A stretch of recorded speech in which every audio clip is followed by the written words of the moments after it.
Good afternoon, parents and fellow educators.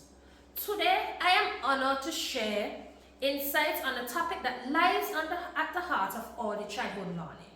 This topic is the value of play in a child's development. But before I can go any further with this presentation, I would like for one person in this group to stand, and you're going to tell us one game that you've played as a child and how do you think this game has benefited you? Good afternoon, everybody. My name is Mr. John. Well, I played dominoes between the age of 10 and 12, and dominoes helped me a lot with maths. I learned how to count, multiply, add, and divide. And also I learned how to strategize, because every move obviously had to be planned. Okay. And you learned this just by playing the game of domino? Yes. Okay. Parents, I want you to keep this at the back of your head.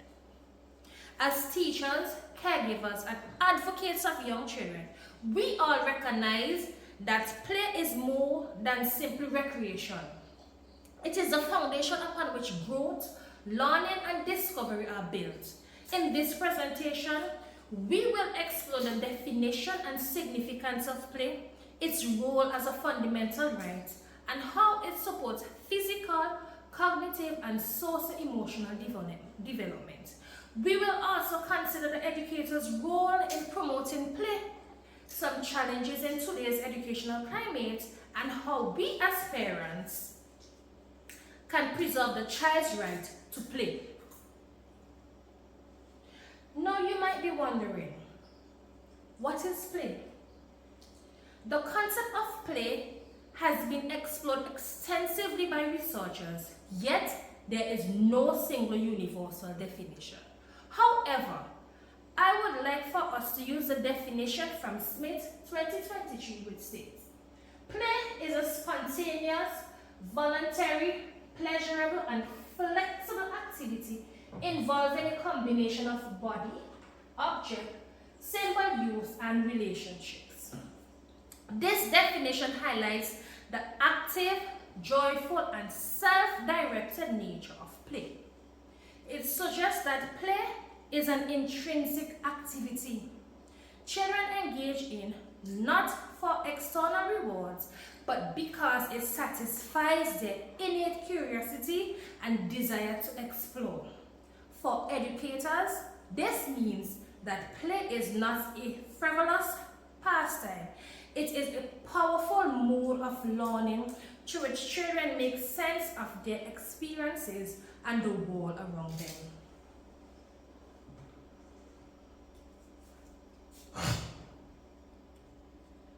Play is not only enjoyment, it is a fundamental right.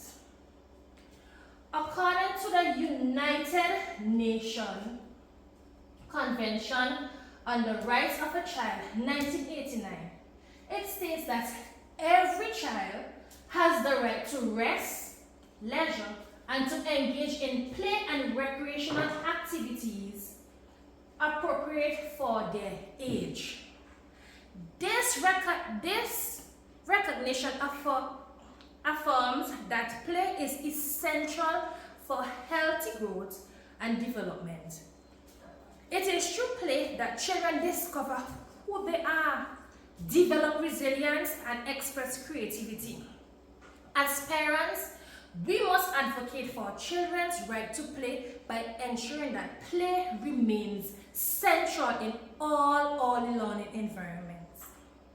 This right also reminds us to design classrooms and learning experiences that honors children's developmental needs rather than merely focusing on academic outcomes.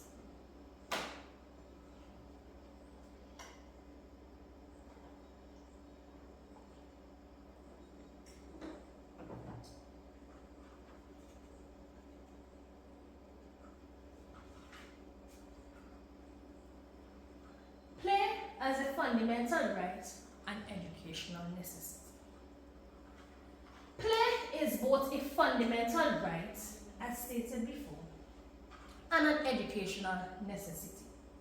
It fosters creativity, critical thinking, and problem solving, and helps children make sense of their world. These are the very skills essential for success in this 21st century.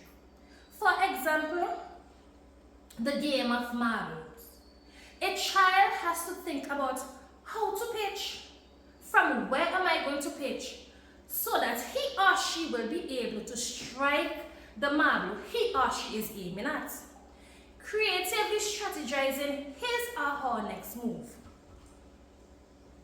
According to Frost, Wharton, and Riffler 2018, play helps children integrate cognitive, social, emotional, and physical learning. When children build towers, engage in make-believe games, or navigate roles in a group, or negotiate roles in a group, they are developing creative thinking, and play allows them to take risks, make mistakes, and learn from those experiences in a safe and supportive setting. In essence, play is children's natural laboratory, where they actively construct understanding and gain confidence in their abilities. Let's dive into how play supports physical development. Play contributes significantly to physical development through activities such as running, climbing, jumping, and manipulating objects. Children strengthen their muscles, refine coordination, and enhance gross and fine motor skills. These movements stimulate brain growth, sensory integration, forming strong neural connections that support other areas of learning.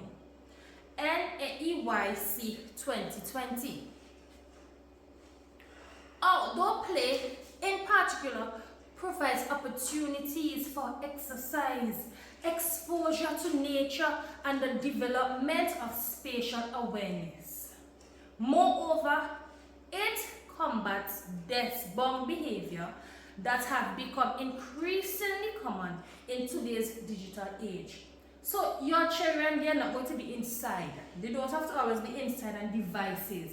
They can go outside, explore nature, have fun while learning.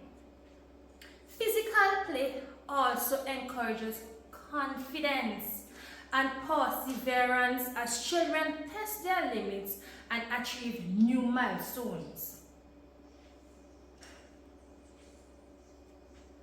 Now, how does play help with cognitive development?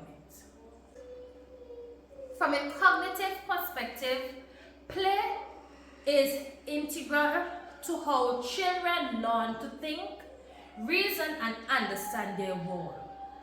John Piaget's cognitive developmental theory emphasizes that children learn by interacting with their environment through processes of assimilation and accommodation. During play, children incorporate new information into existing knowledge, structure, and adjust their thinking as they encounter challenges. For example, when building with blocks, they explore balance, cause and effect relationships. When engaged in pretend play, they practice symbolic thinking and language use. These activities encourage problem solving, creativity, and logical reasoning. Skills that underpin literacy, numeracy, and scientific inquiry. Frost et al. 2018. Thus, play is not separate from learning. It is the essence of learning itself.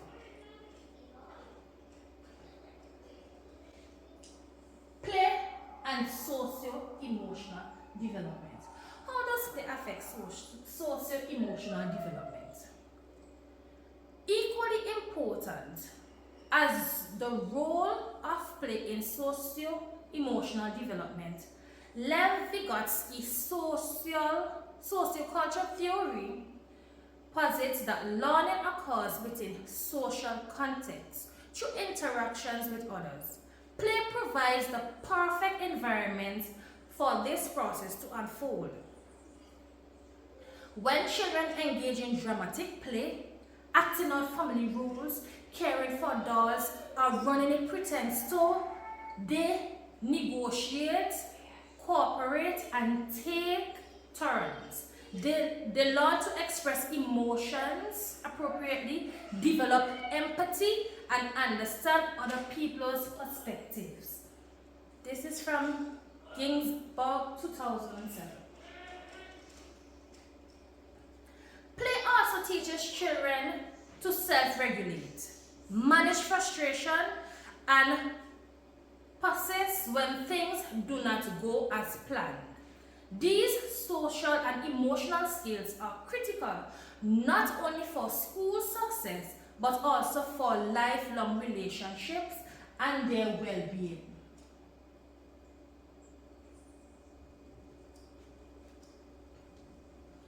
Effective educators design play experiences that are purposeful, inclusive, and developmentally appropriate.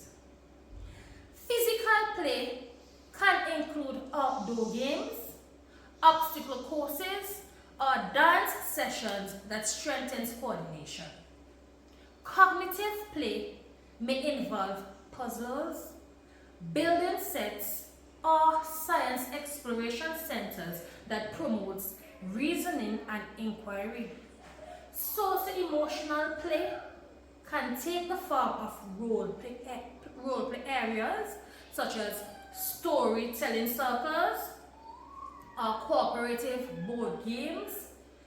Importantly, the most valuable play experience are those that balance child-initiated exploration with teachers' guidance. Teachers can extend play by introducing new vocabulary, posing thoughts, provoking questions, and encouraging reflections while allowing children to maintain ownership of their play.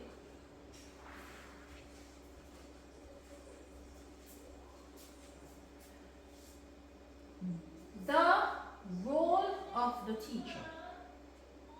The educators or teachers plays a multifaceted role as a facilitator, observer, and co-player. We must create safe, stimulating environments rich in materials that invite curiosity and exploration.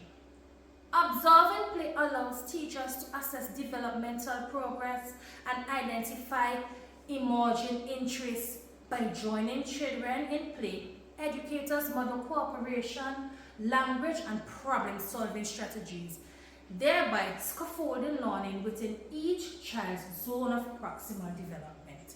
Vygotsky, 1978, as cited by Ginsburg, 2007. Teachers should also intentionally plan for diverse forms of play, structured and unstructured, indoor and outdoor, solitary and group, to ensure that all developmental domains are nurtured. Above all, we must value play as both a means and an end to education.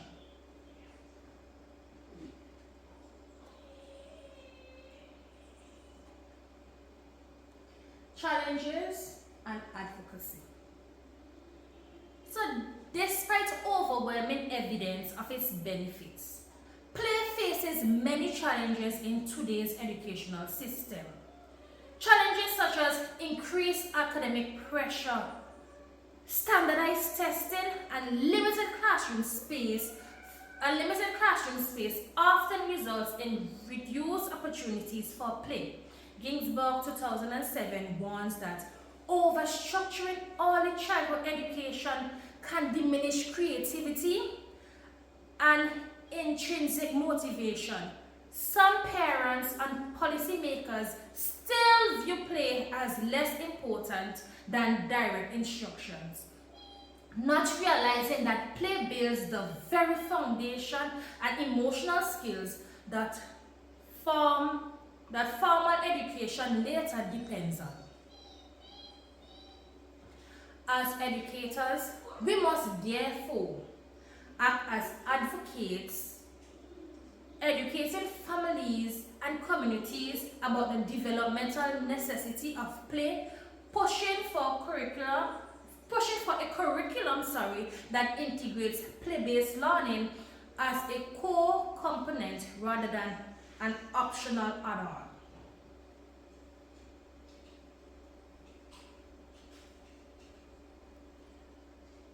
So to end it all,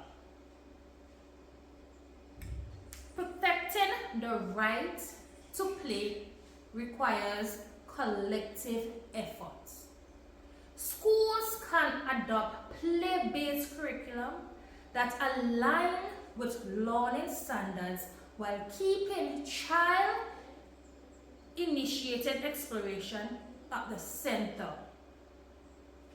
Administrators can allocate time for outdoor activities, unstructured play, and creative projects. Teachers can engage families by highlighting how play supports academic and personal growth. When educators can champion play, they uphold children's rights, foster inclusion, and create learning environments that honor individuality. The more we embed play into daily routines, the more we nurture confidence, curiosity, and capable learners. In conclusion, play is the cornerstone of early childhood education. It is through play that children develop physically, think critically, communicate effectively, and form social bonds. Play cultivates resilience, creativity, and a love for learning, qualities essential for long life success. As teachers, we must defend and promote play as both a right and a necessity. Let us continue to create classrooms that invite exploration, celebrate imagination, and recognize that when children play, they are not stepping away from learning. They are learning in its purest and most meaningful form. This brings me to the end of my presentation. Any questions? No. Tell me how to do it. Stop. Well,